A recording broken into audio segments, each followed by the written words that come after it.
자, 오늘 전체적인 시황 설명이 앞서서 오른쪽 상단에 이제 모더나 현물하시는 분은 미국 주식 중에 모더나라는 기업이 있는데 뭐 다들 아시겠지만 제약주예요.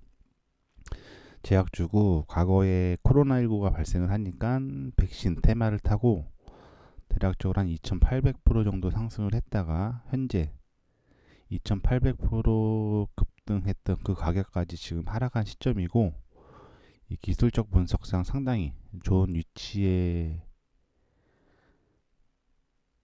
있는 시점이니까 눌림 줄 때마다 일단 매수로 일단 대응하시면 빠른 속도로 상승할 가능성이 높으니까 꾸준히 모아가시면 될 것 같고, 저 어저께 트럼프하고 머스크하고 이슈 때문에 증시가 단기적으로 폭락을 했다가, 물론 비트코인도 하락을 했죠.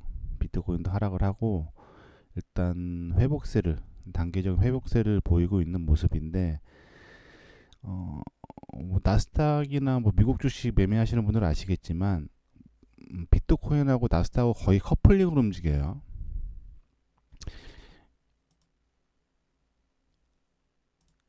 금리 인상을 시작을 했고, 이때 당시에 증시가 쇼크를 받고 하락을 하니까 비트코인도 하락을 했고, 다시 금리 인상 리스크가 완화가 되고 신고가를 찍으니까 비트코인도 신고가를 찍었죠. 최근에는 트럼프 관세 쇼크로 인해서 증시가 폭락을 하니까 비트코인도 폭락을 했고, 다시 관세 유예를 한다고 해서 증시가 급반등을 하니까 비트코인 또한 다시 한번 신고가를 돌파를 했죠. 이게 단기적으로 비트코인하고 나스닥하고 디커플링으로 움직일 수는 있는데, 이 중장기적으로 이제 커플링으로 움직이고 있죠. 그리고 비트코인이 먼저 움직일 때도 있고 나스닥이 먼저 움직일 때도 있는데, 일단은 따라가요. 뭐 나스닥이 먼저 상승을 하기 시작하게 되면 비트코인이 상승으로 따라가고, 나스닥이 하락을 하기 시작하게 되면 비트코인 또 하락을 하기 시작하고, 반대인 경우도 있어요. 비트코인이 먼저 하락을 하기 시작하게 되면 나스닥이 따라가고, 지금 같은 경우는 일단 비트코인이 먼저 신고가를 찍고 하락을 시작한 시점이고 나스닥이 따라가는 모습을 보이고 있죠. 이건 어저께도 말씀드렸는데, 그래서 중장기적으로는 뭐 제가 바라보는 뷰는 일단은 조정 파동이 빠르게 들어올 가능성이 높다라고 보고 있는 시점이고, 일단 관세 쇼크로 인해서 인플레이션, 소비자 물가가 폭발할 거라고 시장에서 예측을 했는데, 사실상 저번하고 저저번 분기는 이 소비자 물가가 크게 올라가지 않았는데, 이번 분기 뭐 6월달, 7월달, 8월달 실질적으로 소비자 물가에 반영이 되는 건 뭐 6월달, 7월달, 8월달이라고 해요. 이때 소비자 물가가 많이 급상승할 가능성이 높다라고 시장에서 예측을 하고 있죠. 뭐 다들 아시겠지만 소비자 물가가 올라가면서 인플레이션이 올라가게 되면 증시는 압박을 받을 수밖에 없죠. 압박을 받을 수밖에 없는 상황이고, 그리고 이제 앞으로 다가올 최근의 불확실성을 예측해 보자면, 일본의 금리 인상, 이제 금리 발표가 얼마 안 남았어요. 6월 후반이나 7월 초에 일본 쪽에서 금리 발표가 있는데, 저번하고 저저번 분기는 금리를 동결을 했고 이번 분기에 금리를 올릴 수 있다라고 예측을 해요. 시장에서 금리를 올릴 수 있다라고 예측을 하고, 일단 일본 쪽에서 금리를 동결을 시키면 뭐 시장에서는 어떻게 받아들일지 모르겠지만, 만약에 금리를 올리게 되면 일본 쪽에서 이 엔케리 트레이드 청산 쇼크 불확실성이 다시 한번 전 세계 증시를 불확실성으로 밀어넣을 가능성이 높아요. 이 엔캐리 자금이 뭐냐면, 계속 말씀드렸는데 일본의 저금리 엔화를 빌려서 전 세계 투기 자산에 투입이 돼 있죠. 현재 뭐 주식, 채권, 특히 나스닥 기술주에 엔캐리 자금이 상당히 많이 들어가 있다라고 해요. 뭐 몇백조에서 뭐 몇천조까지 정확히 예측을 못해요. 시장에서. 안녕하세요. 최근에는 관세 쇼크가 있기 전에 엔캐리 트레이드 청산 불확실해서 좋고죠. 이때 당시가 작년 2024년도 8월 5일인데 이때 당시에 일본 중앙은행에서 기자회견에서 앞으로 초저금리 엔화로 인해서 중앙은행에서 금리를 올릴 가능성이 높다라고 네, 오단 말씀이 맞아요. 이 엔캐리 자금이 예측을 할 수 있으면은 어느 정도 시장 리스크를 완충할 수 있는데 현재 기관 투자자, 뭐 대형 기관 투자자죠. 뭐 골드만삭스나 블랙록, 뭐 도이치뱅크 그 외 많은 투자 자문사들이 현재 엔캐리 자금이 어느 구간에 어느 투기 상품에 얼마만큼의 자금이 들어가 있는지조차도 예측을 하지 못해요. 현재 뭐 몇백조에서 몇천조 다 기간마다 다 틀려요.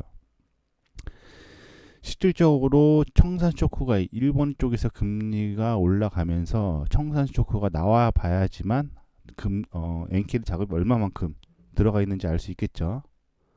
자, 일본 쪽에서 금리를 올리게 되면 전 세계적으로 들어가 있던 투기 자산들이 일본의 금리 인상으로 인해서 그거는 엔캐리 청산 쇼크가 일어난 건 아니에요. 실질적으로 그냥 불확실성으로 하락을 한 거예요.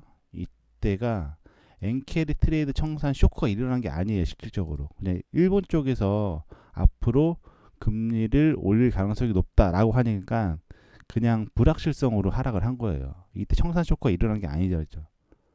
근데 만약에 실질적으로 이번 7월 달에 일본 쪽에서 금리를 올리게 되면은 앞전의 쇼크보다 데미지가 더 크겠죠.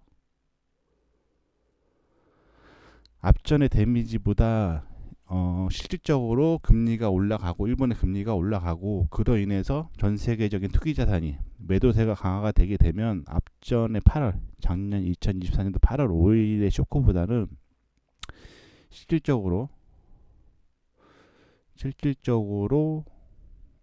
청산 쇼크가 연속적으로 올 가능성이 높기 때문에 이 하락 쪽으로 받는 압박 쇼크는 더 클 가능성이 높아요.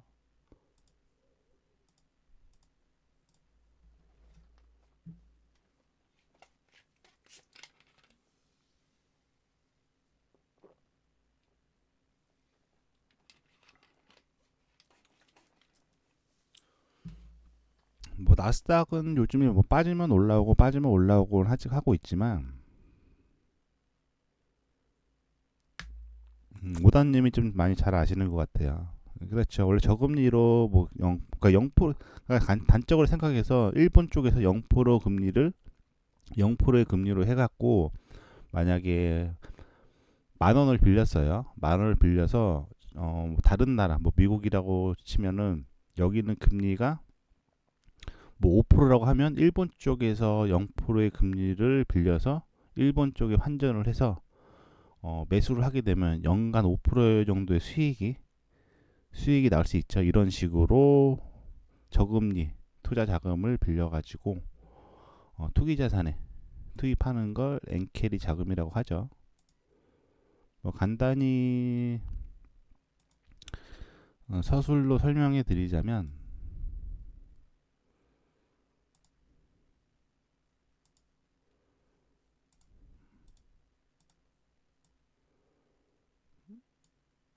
전체적으로 한번 읽어보시고 엔캐리 트레이드 청산 쇼크가 뭐냐면 일본의 저금리 엔화를 빌려서 고수익 자산에 투자하는 전략이죠. 그리고 일본의 엔화 자금 같은 경우는 뭐 전 세계적으로 주식, 채권, 뭐 기타 자산 쪽에 진입해 있고 일단 일본의 엔화 자금을 빌려서 좀 투입이 된 상황이기 때문에 만약 일본 쪽에서 금리를 올리게 되면은 금리 격차로 인해서 보유하고 있는 주식, 채권 포지션을 팔겠죠.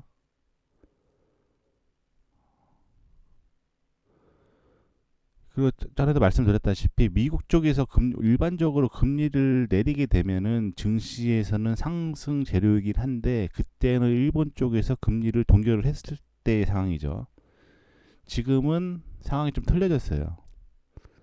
일본 쪽에서 10년 이상 변동금리가 아닌 고정금리 거의 제로금리를 마치다가 현재 금리를 올리고 있고 미국 쪽에서 금리를 내린다고 하더라도 리스크에 노출이 되죠.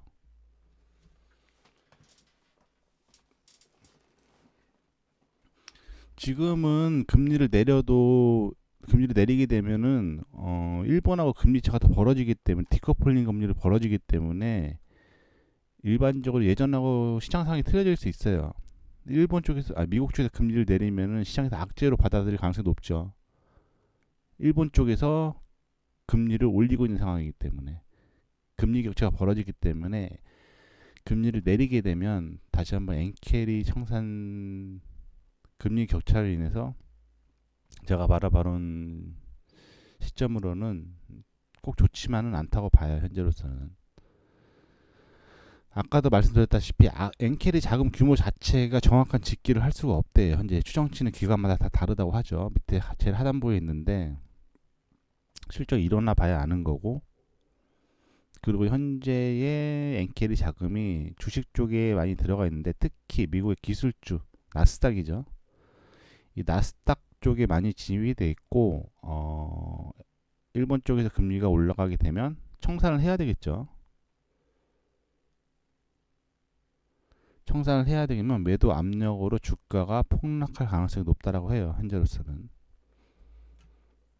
뭐 엔캐리 자금이 이제 얼마 안 남았어요. 일본 쪽에서 금리 아직까지 뭐 시장에서는 얘기를 안 하고 있는데 아마 이제 나오겠죠. 슬슬 이제 슬슬 나올 거예요. 이제 일본 쪽에서 금리 발표가 이제 이슈가 되면서 이제 부각이 되겠죠.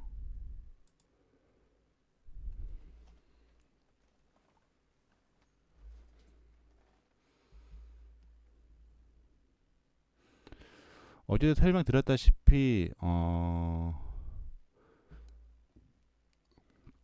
나스닥이 본격적으로 조정이 들어오게 되면 시가총액 상위 100위권 종목들은 못 버텨요. 밑에 써놨다시피 나스닥하고 비트코인하고 커플링으로 폭락 시 미국 시가총액 상위 100위 종목들은 현재가 대비 마이너스 30%에서 50%까지도 폭락할 가능성이 높아요.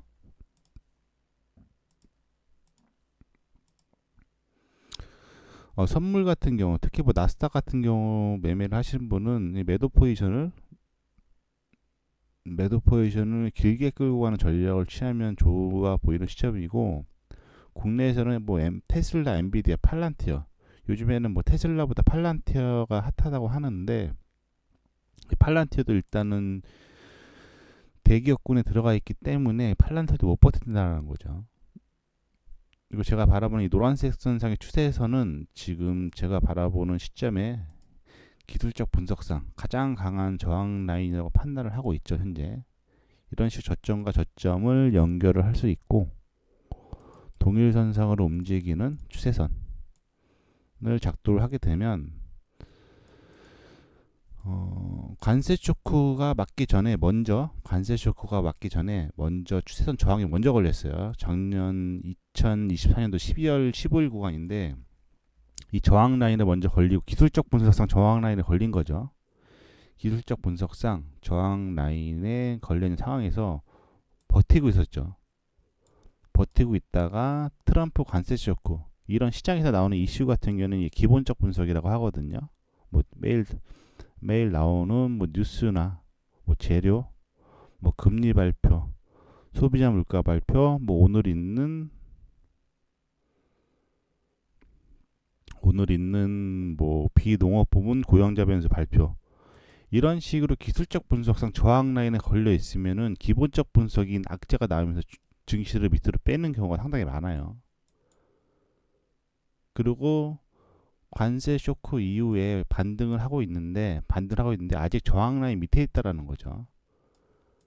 아직 저항 라인 밑에 있는 시점이고 현재 구간에서 가령적으로 뭐 다시 한번 나스닥이 신고가를 돌파를 한다고 하더라도 위로 저항 라인이 또 붙어 있죠. 기술적 분석상 가장 강한 저항 라인 지금 따라가고 있어요. 전고 저항 라인을 단적으로 돌파를 한다고 하더라도 현재 구간에서 밀어 올릴 수 있는 힘보다는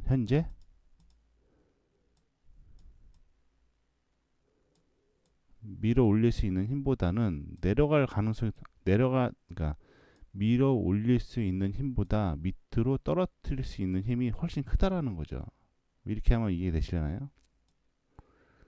현재가 시점에서 현재가 시점에 나스닥 수치상의 기점으로 현재 올라갈 수 있는, 밀어 올릴 수 있는 힘보다, 최대의 힘보다는 밑으로 밀어내릴 수 있는 힘이 훨씬 크다라는 거죠. 이해되셨나요?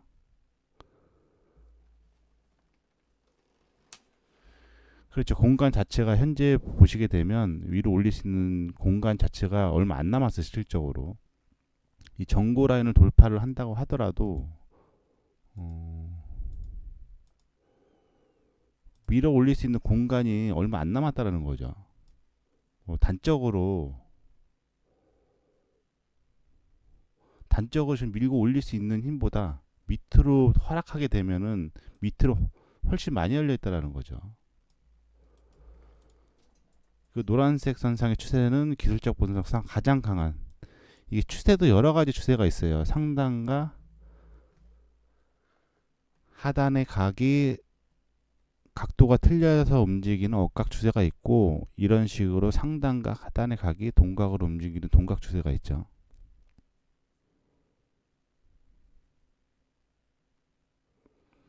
단적으로 엔비디아, 제가 말씀드렸다시피 지금 중장기적으로 나스닥이 이제 추세선 하단 지지 라인을 확인을 하러 내려오게 되면 일단은 관세 쇼크 저점 밑으로는 떨어지겠죠. 자, 이해되시나요? 중장기적으로 이제 나스닥이 다시 한번 조정이 들어와서 이 추세선 하단 지지 라인을 확인하러 내려오게 되면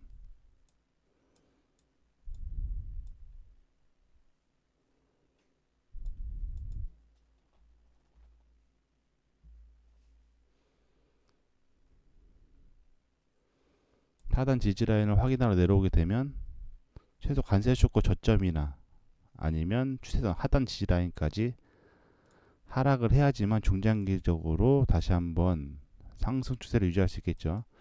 이 말은 다시 말해서 시가총액 100위 종목들이 관세 쇼크를 맞고 하락을 하니까 따라갔죠.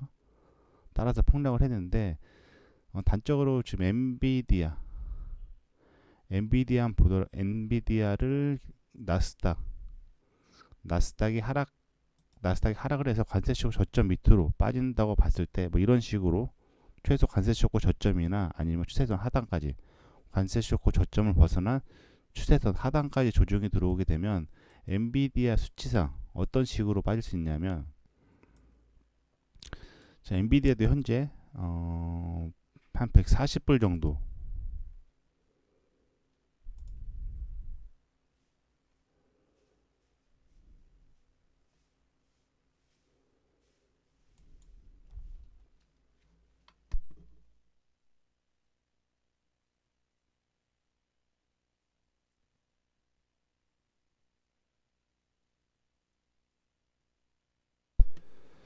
현재 140불 정도 위치에 있는데 동각으로 움직이는 동각 추세.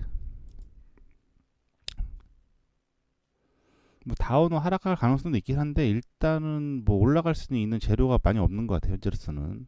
자, 엔비디아 같은 경우 동각 추세 상단 저항을 지금 뭐 며칠 전부터 계속 말씀드렸는데, 엔비디아 또한 지금 저항 라인에 걸려 있는 시점이고, 엔비디아 또한 저항 라인에 걸려 있는 시점이고, 나스닥이 중장기적으로 하락을 하게 되면 엔비디아가 최근에 관세 쇼크를 맞고 나스닥을 따라서 하락을 했죠. 이 시점.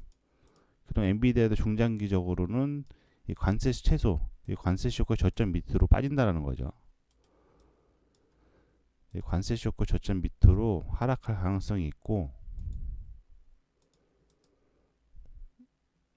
나스닥이 관세 쇼크 저점 밑으로 깨지면서 추세선 하단 지지 라인까지 하락을 하게 되면 엔비디아 또한 저점 밑으로 깨지는 다음 지지 라인이 한 77불 라인 정도 되죠. 75불 라인 정도인데,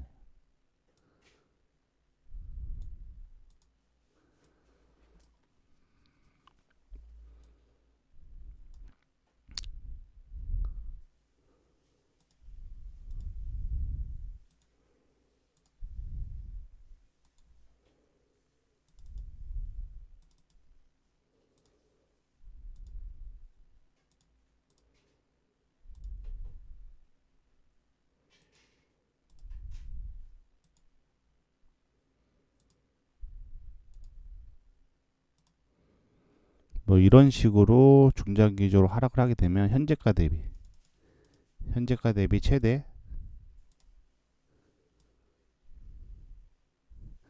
47%에서